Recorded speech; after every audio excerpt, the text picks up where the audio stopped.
심지어 평범한 백성들을 잡아다 희롱하기까지 하며 기생들을 수백 명 불러 궁궐에서 황락에 빠집니다. 이 기생들이 그 유명한 흥청망청 중 흥청입니다.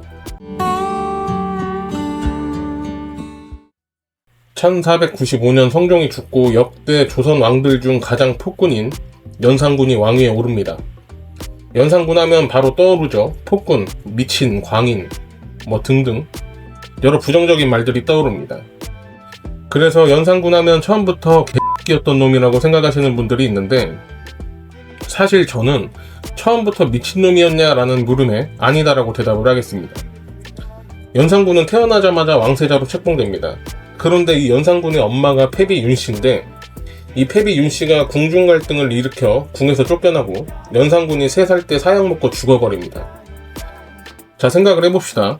엄마가 없고 본인을 지지하는 세력도 거의 없습니다. 지지하는 세력보다 싫어하는 세력이 더 많았겠죠. 왜냐면 패비 윤씨를 쫓아내자고 주장한 관료들이 많으니까요. 연산군은 왕이 되고 나서도 본인의 엄마가 어떻게 죽었는지 알지 못했다고 하는데, 사실 모르는 게 말이 될까요?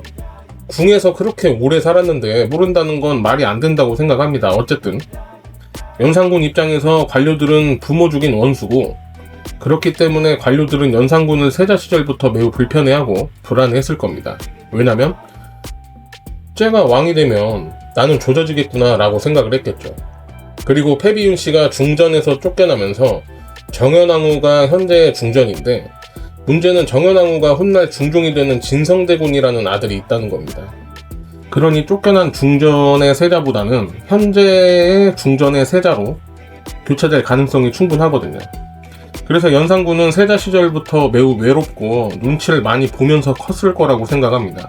사실 어떤 행동 하나라도 밉보이면 세자 자리에서 쫓겨날 수도 있는 위치거든요. 본인을 지켜줄 세력이나 엄마가 없으니까요.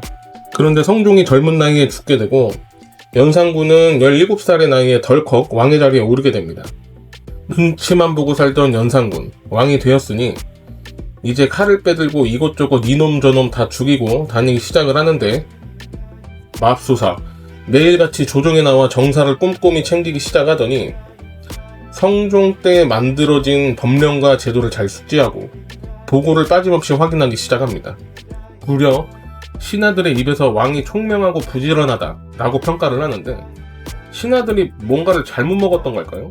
세상에, 본인에게 바른 소리하는 대신들을 쳐 죽이는 대신에 사원부와 사관원, 홍문관의 언론을 존중하는 모습을 보이더니 그 모습을 본 대신들이 미쳐서 연산군에게 비판과 조언을 합니다.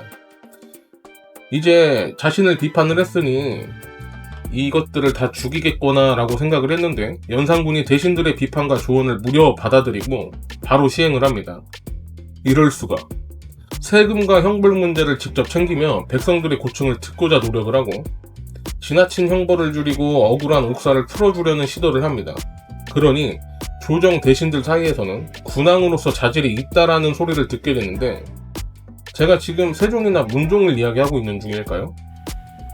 연산군의 재위기간이 12년 정도인데 대략 10년 동안 이런 정치를 했다고 하고, 우리가 아는 그 미친 폭주 광인 연산군은 재위기간 중 대략 2년에 해당하는 모습입니다.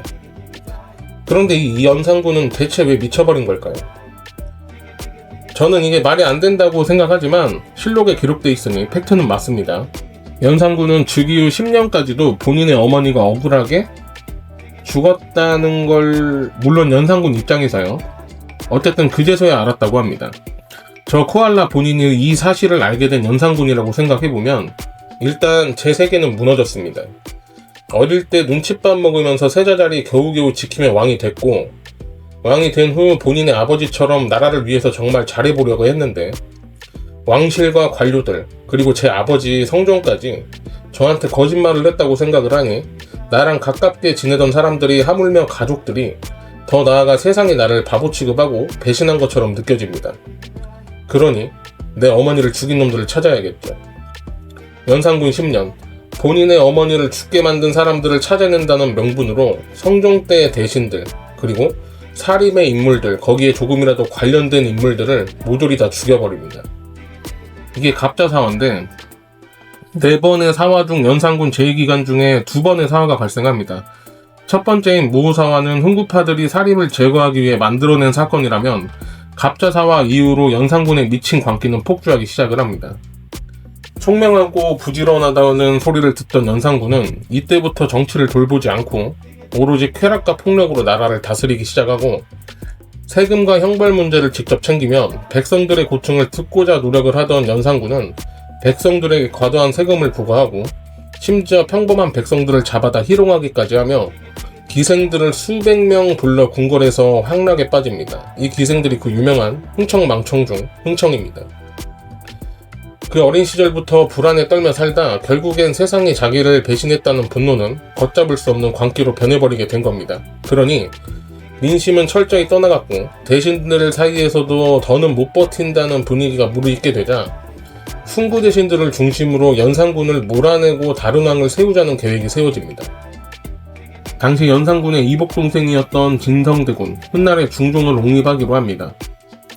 1506년 9월 2일 새벽, 박원종 등이 궁궐 수비군을 포섭하고 무력으로 궁궐을 장악합니다. 평소 정치 대신 유용에만 몰두해 군사적 기반도 없었던 연산군은 반격을 할 세력조차 없습니다. 결국 연산군은 폐위되고 진성대군이 옹립되어 조선 11대 임금 중종이 됩니다. 이 사건을 중종반정이라고 부르는데 여기서 반정은 나라의 정치를 바로잡는다는 뜻이라고 합니다.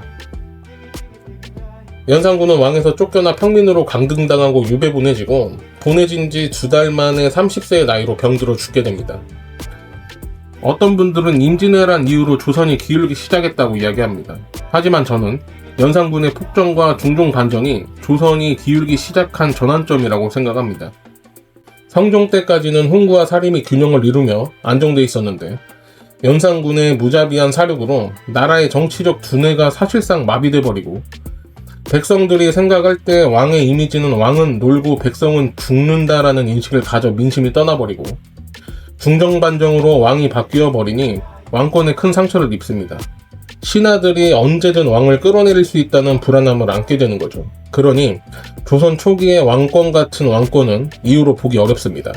이 세 가지가 겹쳐 이후에 조선이 서서히 기울었다고 저는 개인적으로 생각합니다.